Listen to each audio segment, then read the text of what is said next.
All right, so we are going to talk today about the Battle of Mota. ठीक है, battle of Mota की कहानी हम सुनेंगे कि ये कौन सी बैटल थी, क्या थी, किस तरीके से वही मुसलमानों ने क्या प्रेप किया, जो सीरियंस से उन्होंने क्या प्रेप किया. But before we dive into all those nitty-gritties, the first thing first, we need to understand the background of this battle. ठीक है, देखिए अगेन ये आता है आपको as 10 marker. This will be tested as 10 marker in your C Is. ठीक है, 10 marker में आ सकता है आपको बैटल ऑफ मोता के बारे में. For instance examiner can give a question like give an account of the battle of Mota. ठीक है, फॉट इन 8th, या give a detailed account, give a descriptive account of the battle fought by the Muslims against Syrians in 8th. ये भी इस तरीके भी question आ सकते हैं. ठीक है, घुमा फिरा के, बट द आइडिया इज कि आपको पूरी बैटल समझ में आनी चाहिए, क्या हुआ, किस तरीके से हुआ, सो ऑन सो फोर्थ. तो पहले हम इस बारे में बात करेंगे कि भाई ये बैटल हुई क्यों. देखिए, इस्लामियात के अंदर background is very important, background is very necessary. जब तक आप एग्जामिनर साहब का मूड नहीं बनाओगे ना, एग्जामिनर साहब आपको मार्क्स देने का मूड नहीं बनाएंगे. सही है, तो उसको मद्देनजर रखते हुए the first thing that you need to understand is that battle of Mutah का बैकग्राउंड क्या था, क्या चीजें हुई जिस वजह से ये बैटल इनएविटेबल बन गई. ठीक है, देखो अरब, ये यहाँ पर आपको मैप के थ्रू ये चीज समझनी है. I don't know if there is, okay, इधर देखिए प्लीज. ये अरेबिया है. ठीक है, this is your Arab society. यहाँ पर हमारे एक बहुत बड़ा एम्पायर है जिसको हम कहते हैं पर्शियन एम्पायर. यहाँ पर दूसरा बहुत बड़ा एम्पायर है जिसको हम कहते हैं द सीरियन एम्पायर. ठीक है, एक तरफ हमारे पास पर्शियन एम्पायर है, एक तरफ हमारे पास सीरियन एम्पायर है. Persian empire and then Syrian empire, ये दो बड़े बड़े एम्पायर्स हैं. ठीक है, अच्छा, अब ये दोनों जो एम्पायर्स थे ना, ये आपस में बहुत बुरा वाला लड़ाई करते रहते थे. ठीक है, so Syrians use to fight the Persians. ठीक है, सीरियन एम्पायर का एक और भी नाम है द रोमन एम्पायर और द बाइजेंटीन एम्पायर. ठीक है, ये इंटरचेंजेबली आप यूज कर सकते हो. Although being a historian I would say कि this is not 100% correct, but ठीक है, इस्लामियत में चल जाएगा. Persian empire is also called the Sassanian empire. ठीक है, सो सीरियंस और पर्शियंस या रोमन्स और ससेनियंस आपस में हमेशा लड़ते रहते थे पागलों की तरह.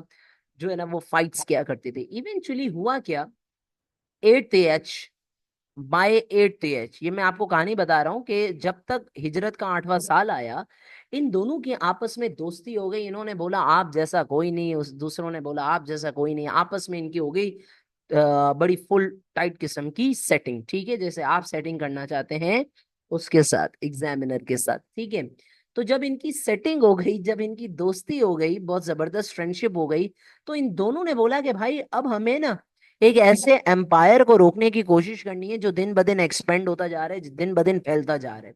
और वो एम्पायर कौन सा था जो दिन ब दिन एक्सपेंड या फैल रहा था? That was none other than the Muslim empire. ठीक है, मदीना. तो जो बाइजेंटीन्स थे वो बड़े ना एरोगेंट लोग थे, वो अपने आप को बड़ा तीस मार खान समझते थे. उन्होंने बोला कि भाई हमें किसी तरीके से मुसलमानों को कंटेन करना है, मुसलमानों को रोकना है. इस्लामिक एम्पायर आहिस्ता आहिस्ता आहिस्ता करके हमारे तक भी पहुंच जाएगा, तो हमें इनको रोकना है. तो फर्स्ट रीजन जो आप बैकग्राउंड के अंदर लिखोगे बैटल ऑफ मोता के अंदर, वो ये लिखोगे कि सीरियंस और पर्शियंस की आपस में हो गई दोस्ती. ये दोनों बन गए बेस्ट फ्रेंड्स, और जैसे ही ये दोनों बेस्ट फ्रेंड्स बने, इन्होंने बोला अब हमारा दुश्मन एक ही है, इस्लाम, इस्लामिक एम्पायर, हमें उन्हें रोकना है. अच्छा, this was the first cause. आगे चले, अगर आप लोगों को ट्रीटी ऑफ हुदैबिया याद हो. ठीक है, ट्रीटी ऑफ हुदैबिया के बाद विच वॉज इन 6th, उसके बाद हमारे पास 7th के अंदर दो मेन इवेंट्स हैं. कौन कौन से, अगर याद है तो आप चैट में बता सकते हैं. दो मेन इवेंट्स हैं, एक है खैबर एक्सपीडिशन और दूसरा है लेटर्स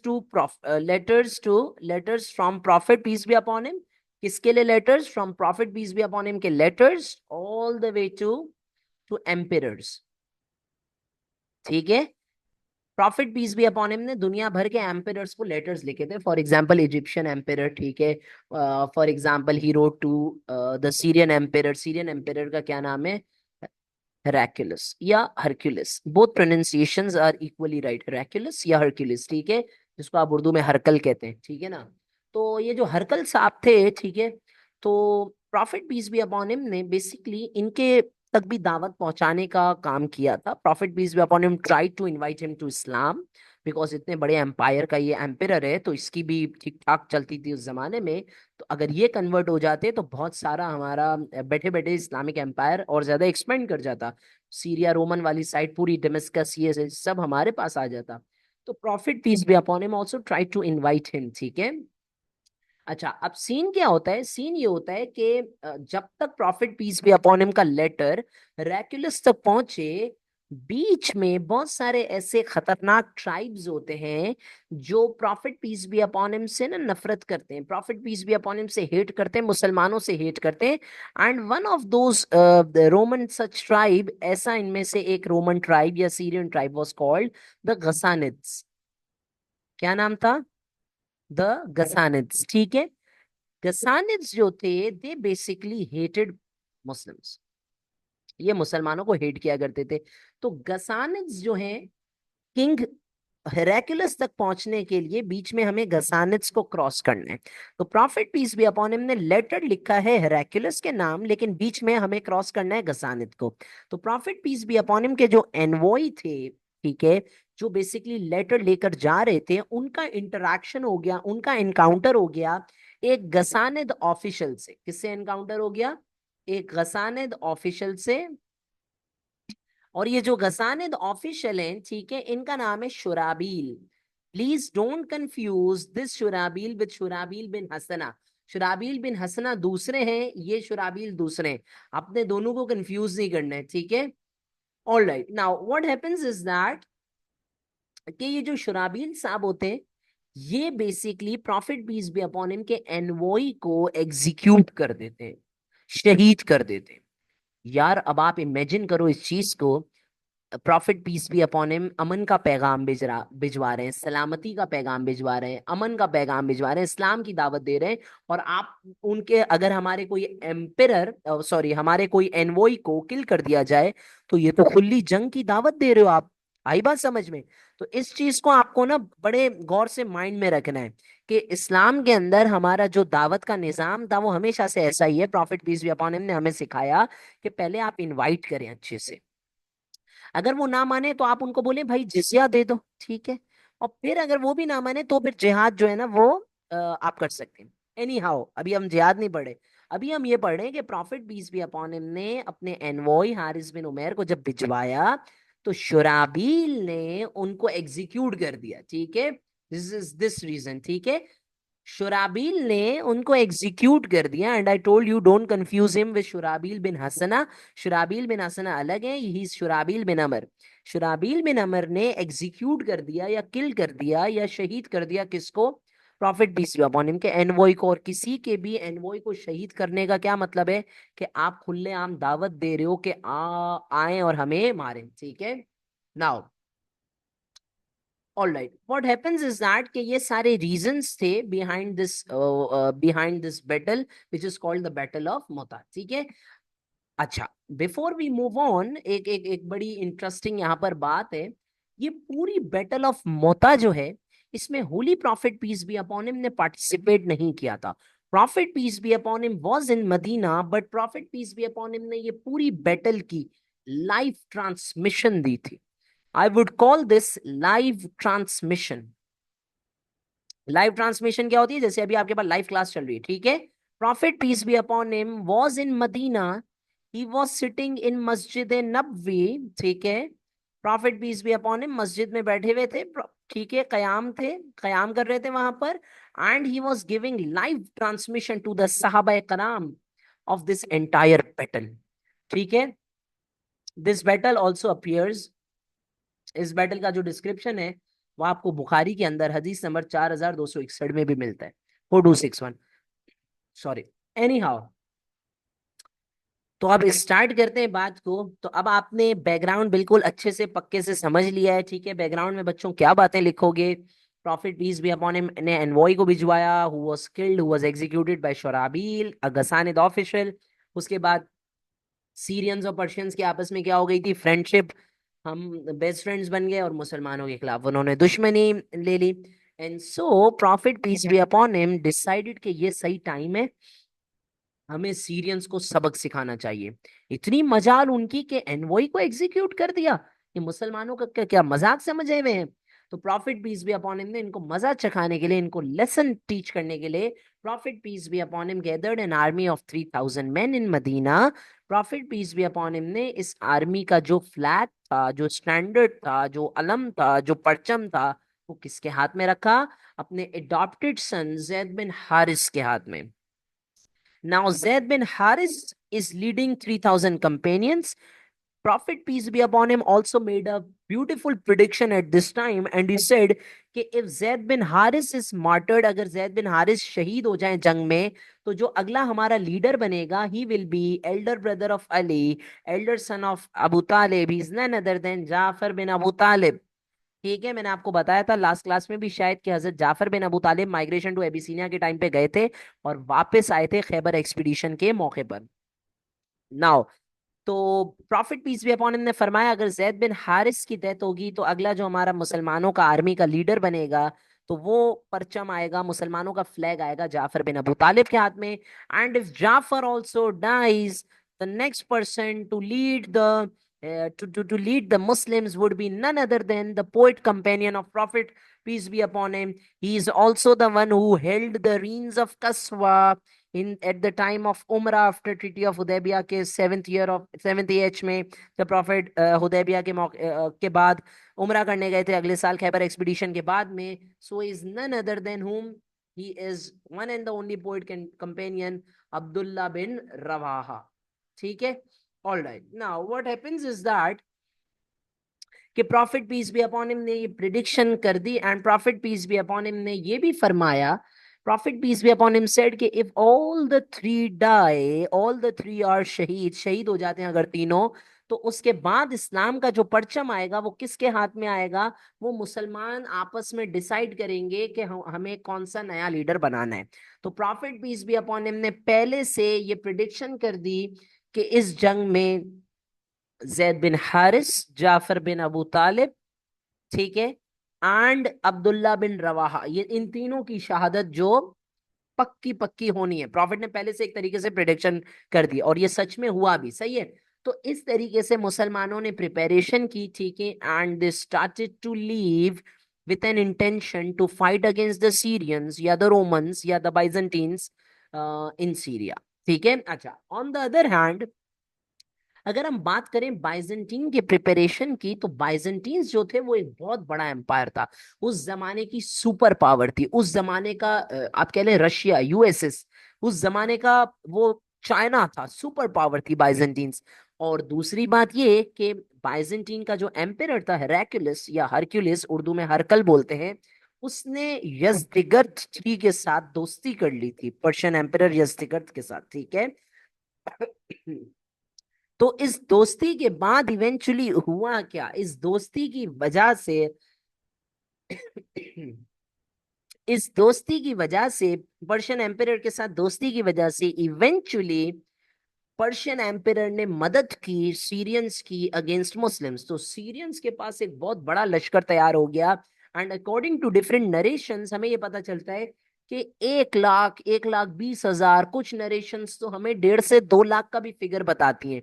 इतनी बड़ी आर्मी तैयार की सीरियंस ने, रेक्युलस ने, ठीक है, to fight against the Muslims. अच्छा, अब यहां पर एक काम जो फुप्पो ने किया वो क्या था? फुप्पो कौन है यहाँ पे? फुप्पो है शुराबील। अब इस don't confuse Shurahbil bin Amr with Shurahbil bin Hasana, ये शुराबील बिन अमर है। ठीक है, शुराबील बिन अमर ने क्या काम किया? इन्होंने हेराक्लियस को बोला कि इतनी बड़ी आर्मी मुसलमान लेकर आ रहे हैं, आप भी कोई जबरदस्त प्रिपरेशन करें। तो हेराक्लियस ने बोला ठीक है भाई चलो।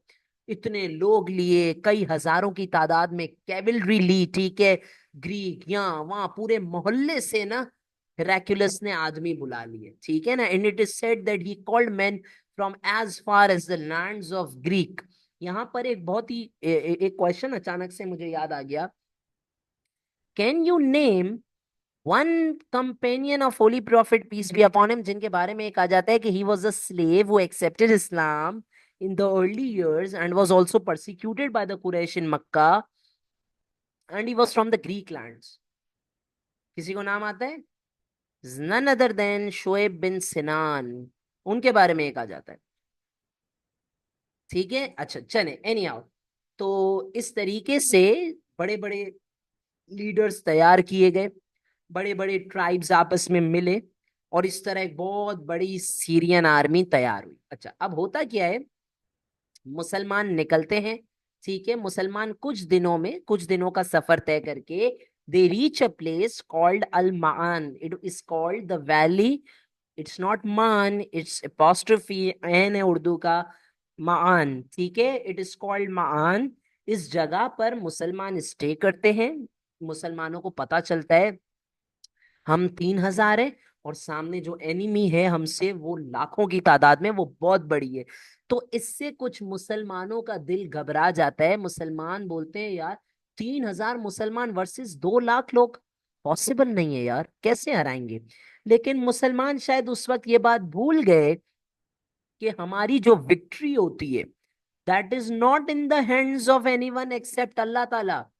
We win battles, we win ghazwa not because of our numerical strength. We win because of our trust on Allah and His Prophet. तो इस मान नामी जगह पर, इन द वैली ऑफ अल मान, Muslims stay and they get demotivated. अब ये बात अब्दुल्ला बिन रवाहा नोट करते हैं। कुछ कंपेनियंस कहते हैं कि वी शुड रिटर्न, कुछ कंपेनियंस कहते हैं कि हमें प्रॉफिट को लेटर लिखकर बताना चाहिए कि इतनी बड़ी आर्मी, अब हमें क्या करना चाहिए। But suddenly, Abdullah bin Rawaha made a very interesting speech here. Abdullah bin Rawaha said कि we are here to attain martyrdom, हम शहादत के लिए निकले हैं अपने घरों से, मदीना से। तो वाई आर वी स्कैर्ड, ज्यादा से ज्यादा क्या होगा, 2 लाख लोग हमें मारेंगे ना, तो सही है ना, हमें तो शहादत ही चाहिए। Now as I told you earlier, Abdullah bin Rawaha was a poet companion. वो शायराना मिजाज के थे, बहुत अच्छी शायरी भी करते थे। तो he started to motivate Muslims, and so because of these trades, जो मुसलमान थे they got motivated and they realised कि जी हमें आगे बढ़ना चाहिए। अब्दुल्ला बिन रवाहा बात तो बिल्कुल ठीक कह रहे हैं, he is saying absolutely truth कि we are here for martyrdom. इतनी बड़ी आर्मी है तो हमें डरना नहीं चाहिए, क्या होगा, भले भले किसी भी तरीके से हम उसे डिफीट करें, क्या फर्क पड़ता है, ठीक है, हम हारेंगे, शहादत होगी ना।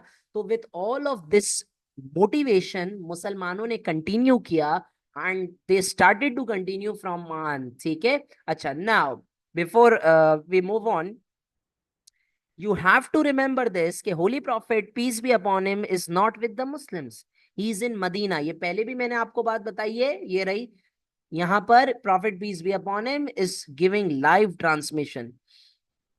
ये जो हो रहा है prophet peace be upon him, इसकी लाइव ट्रांसमिशन देंगे, और पूरी बैटल को prophet peace be upon him live report करेंगे। ये अल्लाह ताला की तरफ से मिरेकल था, ठीक है ना। अल्लाह ताला ने पर्दे हटा दिए थे प्रॉफिट के सामने, and he was sitting in Masjid Nabawi, but he was able to see the entire battle. Now, अच्छा, सो मुसलमान जो हैं दे टुक अ ब्रीफ स्टे, ठीक है, 2 से 3 दिन वो रुकते हैं इन द वैली ऑफ अलमान, जहां पर अब्दुल्ला बिन रवाहा उनको मोटिवेट करते हैं मुसलमानों को कि हमें डरना नहीं है, हमें पीछे नहीं आना है, हमें जाना है, आगे जाके फाइट करना है। And then eventually what happens is that कि Muslims reach the Syrian front, मुसलमान पहुंच जाते हैं बॉर्डर पर। इतनी बड़ी ह्यूज बाइजेंटीन आर्मी खड़ी होती है सामने, मुसलमान 3,000 हैं। Now what happens is that कि जिस तरीके से अरब कल्चर था, ठीक है ना, उसके अंदर डुअल्स होती थी, 1-to-1 फाइट होती थी। बट यहां पर इस बैटल में 1-to-1 फाइट हुई या नहीं, दिस इज अनसर्टेन। अगर आपने यहां पर लिख दिया कि हैपेंड डुअल्स हैपेंड, तो वो भी गलत है। और अगर आपने लिख दिया कि डुअल्स डिड नॉट हैपन, तो वो भी गलत होगा। यहां पर आपने मेरा खास स्पेशल अलीजान का ज्ञान यूज करना है। अलीजान का क्या ज्ञान यूज करना है, आप ये जुमला एज इट इज कॉपी करेंगे अगर आपको मुद्दा पर सवाल आता है। वेदर देयर वर डुअल्स, ठीक है, और नॉट इज अनसर्टेन। हिस्टोरियंस इस पर डिसएग्री करते हैं, we don't have enough reliable information, तो हम ये जजमेंट नहीं देंगे। सर, दूसरी बैटल्स में तो हुआ, मुझे पता है भाई, हुआ। For example, Utba, Shaiba, Walid, हजरत Ali, Hamza, Ubaida, battle of Badr के डुअल्स हैं। ये बात भी पता है कि बैटल ऑफ ओहद के अंदर the entire family of Talha, ठीक है, वाज एग्जीक्यूटेड बाय हजरत अली। इसी तरीके से आपको ये बात भी पता होनी चाहिए, बैटल ऑफ ट्रेंच के अंदर अमर बिन अब्दवद वर्सेस अली, ठीक है। लेकिन इस बैटल और इवेंचुअली जो पर्शियंस बैटल हैं या सीरियन बैटल हैं खुलफाए राशिदीन के दौर में, उनमें भी डुअल्स के बारे में हमें पता है। ये वाहिद ऐसी बैटल है जिसमें आप लिखेंगे वेदर देयर वर डुअल्स और नॉट इज अनसर्टेन, हमें पता नहीं है। और फिर एक खतरनाक जनरल फाइट स्टार्ट होती है। 3,000 मुसलमान और सामने आपके पास 2 लाख की आर्मी, 1 लाख से 2 लाख के बीच में जो भी फिगर आप लिखें, ठीक है, दोनों फिगर राइट है। और इतनी बड़ी उनके पास हैवी कैवलरी, घुड़सवार, हम मुसलमानों को कितनी शिद्दत से लड़ना होगा। जैद बिन हारिस के हाथ में हमारा फ्लैग है। जैद बिन हारिस के हाथ में हमारा फ्लैग किसने दिया था? Holy prophet peace be upon him ने। जैद बिन हारिस फाइट करते हैं ब्रेवली, वो ना राइट देखते हैं ना लेफ्ट देखते हैं। और फाइटिंग के दौरान जैद बिन हारिस की डेथ होती है, he is martyred. Zaid bin Haris की शहादत के बाद the next person who takes the flag is none other than prophet peace be upon him ने किसका नाम लिया था?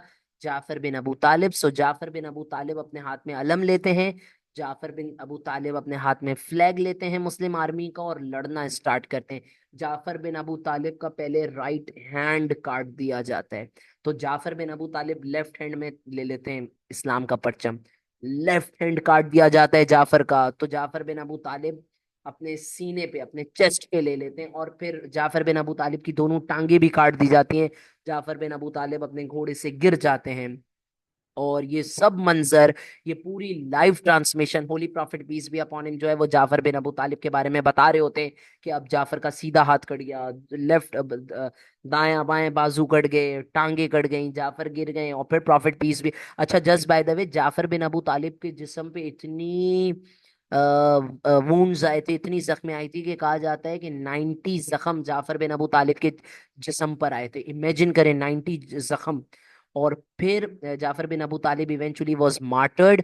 फिर जो फ्लैग लेते हैं prophet peace be upon him की इंस्ट्रक्शन के मुताबिक अब्दुल्ला बिन रवाहा, वो फ्लैग लेते हैं।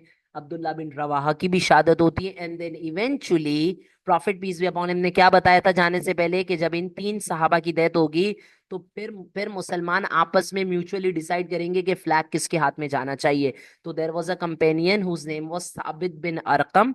साबित बिन अरकम वो फ्लैग लेते हैं, मुसलमान आपस में डिसाइड करते हैं। साबित बिन अरकम कहते हैं कि डिसाइड ऑन अ लीडर। फिर म्यूचुअली सब मुसलमान आपस में डिसाइड करते हैं कि the flag should be given to the boss and he is none other than Walid bin Mughira के बेटे खालिद बिन वलीद, ठीक है। तो खालिद बिन वलीद के हाथ में मुसलमानों का परचम आता है। एंड नाउ खालिद बिन, अच्छा जब परचम आता है खालिद बिन वलीद के हाथ में, उस वक्त शाम हो चुकी होती है। और खालिद बिन वलीद उस वक्त किसी तरीके से बस जंग रुकवाते हैं, ठीक है। शाम के वक्त, रात में जंग नहीं लड़ते थे उस जमाने में, अंधेरा होता था तो रुक जाती है जंग। और फिर Khalid bin Waleed next morning का इंतजार करते हैं। अब खालिद बिन वलीद ने नेक्स्ट मॉर्निंग क्या किया उसके ऊपर आने से पहले let me tell you an interesting thing here, जो नोट्स में भी नहीं है। क्लास में आएंगे तो 2 इंफॉर्मेशन आप और लेकर जाएंगे, and that is Jafar bin Abu Talib के बारे में holy prophet peace be upon him ने फरमाया कि Allah has awarded 2 wings to Jafar. अल्लाह ने जाफर को 2 विंग्स दे दिए। अच्छा prophet peace be upon him Jafar bin Abu Talib के घर भी गए थे, उनकी वाइफ से मिले थे, उनकी वाइफ को जाके बताया था कि Jafar is no more. And और फिर जाफर, उनकी वाइफ बहुत रोना शुरू हो गई थी, तो उसके ऊपर profit peace be upon him ने फरमाया था कि क्या तुम्हें इस चीज की खुशी नहीं है कि जाफर को अल्लाह ताला ने 2 पर दे दिए हैं, is free to roam in the heaven's.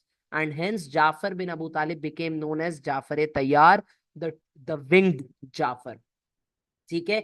अच्छा एनी हाउ उसके बाद इवेंचुअली अगली पूरी रात जो है ना वो मुसलमानों की टेंस गुजरती है, ठीक है। Khalid bin Waleed is rushing कि क्या करना चाहिए, किस तरीके से करना चाहिए। तो खालिद बिन वलीद पूरी रात सोचते हैं और फिर फजर से पहले एक स्ट्रैटेजी इस्तेमाल करते हैं। Now listen to this very carefully. Khalid bin Walid की स्ट्रैटेजी यहां समझ लें जल्दी से। देखो ये मुसलमानों का पहला दस्ता है, ठीक है, दिस इज फ्लैंक 1। ये मुसलमानों का दूसरा फ्लैंक है, फ्लैंक 2, ठीक है, दूसरा ग्रुप है। सीरियंस ने देखा होता है कि सुबह में इनसे हमारी फाइट हुई होती है, ये थके हुए भी होते हैं। तो खालिद बिन वलीद इनको कहते हैं कि आप पीछे आ जाएं और जो न्यू फ्रेश दस्ता होता है ना मुसलमानों का, जो फ्रेश ग्रुप होता है, खालिद बिन वलीद कहते हैं आप फोर फ्रंट पे आ जाओ। अब इससे होता क्या है, अगली सुबह जब ये अरेंजमेंट सीरियंस देखते हैं तो वो हैरान हो जाते हैं, वो बोलते हैं उड़ी, ये तो नई आर्मी आ गई, कल तो हमने इतने मुसलमानों को मारा था, वो तो थके हुए हो गए होंगे, ये तो बिल्कुल जवान, बिल्कुल फ्रेश, इनके तो हाथ पे कुछ लगा हुआ नहीं है, पैरों पे कुछ नहीं लगा हुआ है, ये कैसे हुआ? इसका मतलब ये है कि मदीना से लोग आ रहे हैं। ये कौन समझता है? ये ऐसा सब सीरियन समझते हैं। तो खालिद बिन वलीद की ये स्ट्रैटेजी हो जाती है जबरदस्त तरीके से सक्सेसफुल। और खालिद बिन वलीद, जंग स्टार्ट होती है तो खालिद बिन वलीद कहते हैं मुसलमानों को कि आपने लड़ते हुए पीछे होना है। अच्छा, अब यहां पर आपको यह बात समझनी है कि मुसलमानों के पीछे है डिजर्ट। ठीक है, मुसलमानों के पीछे क्या है? डिजर्ट है। ठीक है ना, all of this is desert. तो खालिद बिन वलीद क्या कर रहे हैं? खालिद बिन वलीद मुसलमानों को कह रहे हैं लड़ते हुए पीछे हो। भाई खालिद बिन वलीद भी इतना ज्यादा, खुद भी इतना ज्यादा लड़े कि खालिद बिन वलीद कहते हैं कि ऑन द डे ऑफ मुता मेरी जो है वो 9 सॉर्ड्स ब्रोक हो गई। ठीक है, मेरी 9 तलवारें टूट गई। 9 तलवारें किसको कहते हैं भाई? And the last sword which remain in my hand was my Yemeni sword. यमनी तलवार मेरे हाथ में बच गई, बाकी सारी मेरी सॉर्ड्स टूट गई। इतना जबरदस्त aggressive fighting Khalid bin Waleed ने भी की। और इसके साथ साथ खालिद बिन वलीद बोलते हैं मुसलमानों को पीछे आते जाएं। अब सीन क्या होता है, मुसलमान लड़ भी रहे हैं और पीछे भी आ रहे हैं। तो सीरियंस हैं वो ये हालांकि खालिद बिन वलीद जो पीछे बुला रहे थे, खालिद बिन वलीद का एजेंडा ये था कि हम रिट्रीट करें, भागें। लेकिन खालिद बिन वलीद कह रहे थे भागना ऐसे ही नहीं है, लड़ाई करते हुए भागना है, ताकि सीरियंस को शक नहीं हो कि मुसलमान भाग रहे हैं पीछे की तरफ, मुसलमान सेफ्टी के लिए जा रहे हैं। तो जैसे ही मुसलमान फाइट करते करते सीरियन से पीछे होना स्टार्ट हुए, सीरियंस या रोमन्स या बाइजेंटीन्स ने यह समझा कि मुसलमान हमें ले जाना चाहते हैं डेजर्ट में। और डेजर्ट की स्ट्रैटेजीज रोमन्स को आती नहीं थी इतनी अच्छी। तो रोमन्स ने क्या किया, रोमन्स ने बोला भाई मुसलमानों के पीछे जाने का कोई फायदा नहीं है, लेट्स स्टॉप चेजिंग मुस्लिम्स, वापस चलें। तो इस तरह सक्सेसफुली खालिद बिन वलीद वापस लेकर के आए मुसलमानों को। 12 के करीब हमारे मुसलमान इस जो है ना वो बैटल के अंदर शहीद हुए। खालिद बिन वलीद की इस ब्यूटीफुल स्ट्रैटेजी की वजह से मुसलमान सेफली जो है ना वो मदीना पहुंच सके। Now this is all about the 10 marker in the battle of Mota. On the other hand, जो एक बी पार्ट बी आता है, before I and today's class I will discuss some pointers for part B. Part B में आपको examiner साहब आपसे क्या पूछेंगे? एग्जामिनर साहब आपसे पूछेंगे significance of this battle, battle of Mota की सिग्निफिकेंस। मैं यहां पर पार्ट बी लिखता हूं। In your opinion why was this battle significant? ठीक है, सिग्निफिकेंस 4 मार्क्स के अंदर आपको पेपर में आएगा। तो लेट्स टॉक अबाउट दिस। सबसे पहली सिग्निफिकेंस मुसलमानों की इस बैटल की क्या थी? बैटल ऑफ मोता की सबसे पहली सिग्निफिकेंस, मुसलमानों को एक्सपीरियंस आया। ठीक है, टू फाइट सीरियंस। मुसलमानों के पास क्या आया? एक्सपीरियंस आया। और ये एक्सपीरियंस हमें बाद में कब काम आएगा? ये बाद में हमें यूजफुल साबित होगा ड्यूरिंग राइटली गाइडेड कैलिफ्स, खुलफाए राशिदीन के दौर में। ठीक है, ड्यूरिंग राइटली गाइडेड कैलिफ्स। अच्छा, आगे चलो। राइटली गाइडेड कैलिफ्स, ये पहला फायदा हो गया, पहली इंपॉर्टेंस हो गई। दूसरा, सीरियंस की हिम्मत कम हो गई, सीरियंस डिमोटिवेट हो गए। सर इस बात का क्या प्रूफ है? हम कॉन्कर्स ऑफ मक्का के बाद ये चीज पढ़ रहे होंगे। सीरियंस डिमोटिवेट हो गए, और जब मुसलमानों ने सीरियंस के साथ तबूक एक्सपीडिशन करने की कोशिश की तो उस एक्सपीडिशन के अंदर मुसलमान सक्सेसफुल हो गए। आई बात समझ में? सीरियंस डर गए। तो ये दो बातें हो गई। इसके अलावा इस बैटल की ये सिग्निफिकेंस थी कि मुसलमानों को एक बहुत बड़ी डिफीट हो सकती थी, लेकिन मुसलमानों को डिफीट नहीं हुई, और मुसलमानों की मैचलेस ब्रेवरी सामने आई। मैचलेस ब्रेवरी, खास तौर पे आप किनका नाम लिखेंगे यहां पर? जो हमारे 3 कंपेनियंस शहीद हुए, plus Khalid bin Waleed, plus Khalid bin Waleed. चौथा, इस बैटल की सिग्निफिकेंस, कुरैश के दिमाग पे क्या इम्पैक्ट पड़ेगा? कुरैश के दिमाग पर इम्पैक्ट पड़ा कि भाई मुसलमान तो अब इतने पावरफुल हो गए कि ये सीरिया की तरफ जा रहे हैं, अब हमारा इनके सामने कोई काम नहीं है। और इवेंचुअली बैटल ऑफ मोता के 6 मंथ्स बाद, 6 महीने बाद क्या हो गया? फतेह Mecca, that is conquest of Mecca. ये इसका इम्पैक्ट। ठीक है। So this was today's topic which is called the battle of Mota. कल की क्लास में इंशाल्लाह will be revising the conquest of Mecca. ठीक है। If you have any questions you guys can put your messages. ठीक है। We will stop here. इंशाल्लाह ताला कल मुलाकात करेंगे आपसे। टेक केयर टिल देन, अपना ख्याल रखिएगा। अल्लाह हाफिज। रिकॉर्डिंग्स जी बेटा, रिकॉर्डिंग्स पोस्ट हो जाएंगी।